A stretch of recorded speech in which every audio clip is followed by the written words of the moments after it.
L'île de Gorée est au Sénégal.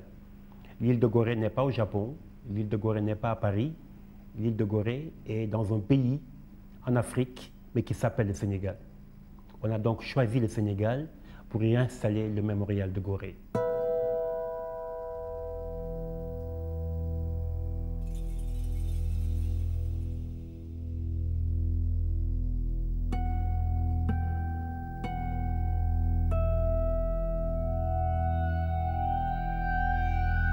Et Gorée, je crois à juste titre, est devenu un symbole de ça, de cette histoire-là, de cette traite négrière, parce que c'est une île qui est restée en quelque sorte assez préservée. On a la chance d'être à la fois très proche de Dakar, c'est inaccessible aux véhicules, il faut forcément prendre un bateau pour venir. On n'a pas besoin de véhicules pour circuler dans l'île.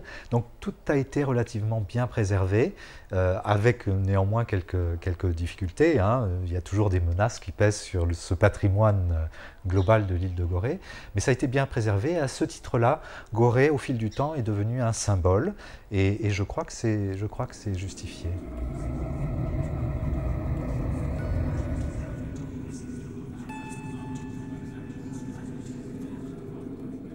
Mais ce qu'il faut donc retenir, c'est qu'à cette époque, les femmes, tout comme les hommes, avaient été donc évidemment enfermées dans cette cellule et avaient été soumises à la même discipline que ces hommes, enchaînées tout aussi bien à partir des chevilles qu'au niveau du cou.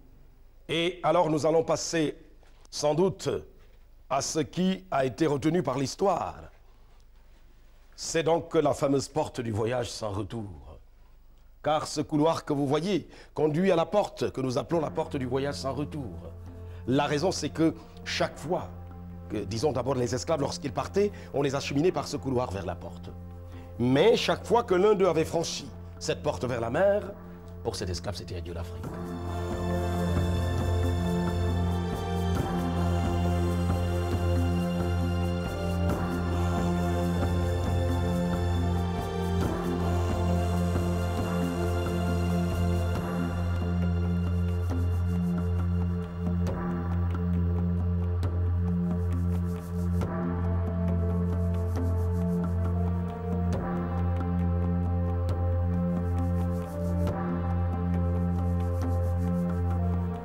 Après la porte, il y avait eu un petit pont que l'on avait construit à l'aide du bois de rognier.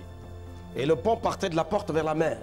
Sa fonction avait été de permettre aux esclaves de passer tout bonnement de la maison à bord de petites barques qui, à cette époque, venaient les chercher, simplement pour les amener vers les bateaux qui, eux, avaient été justement amarrés un peu plus haut.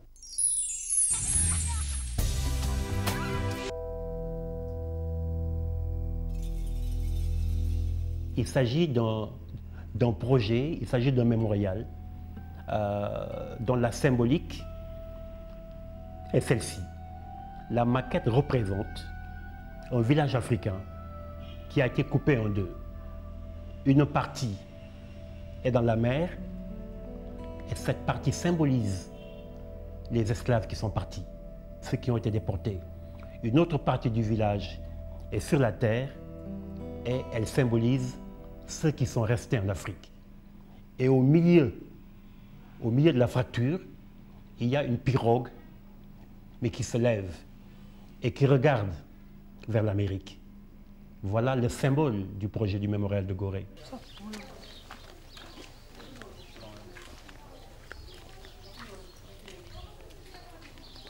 C'est une île qui est faite d'un équilibre très fragile, une île qui est intéressante justement pas seulement à cause de son histoire, mais à cause de ses habitants actuels, c'est-à-dire qu'il y a un mélange de populations pauvres, traditionnelles, qui sont nées ici, qui résident ici depuis des dizaines d'années, voire davantage, de populations un peu plus riches, un peu plus aisées. Et c'est un équilibre très fragile. Gorée attire beaucoup de convoitises. L'architecture est soumise à beaucoup d'atteintes, ne serait-ce que par les intempéries, mais aussi par des gens qui cherchent à améliorer l'habitat de manière excessive. Donc le patrimoine bâti lui-même est en péril. On est en péril parce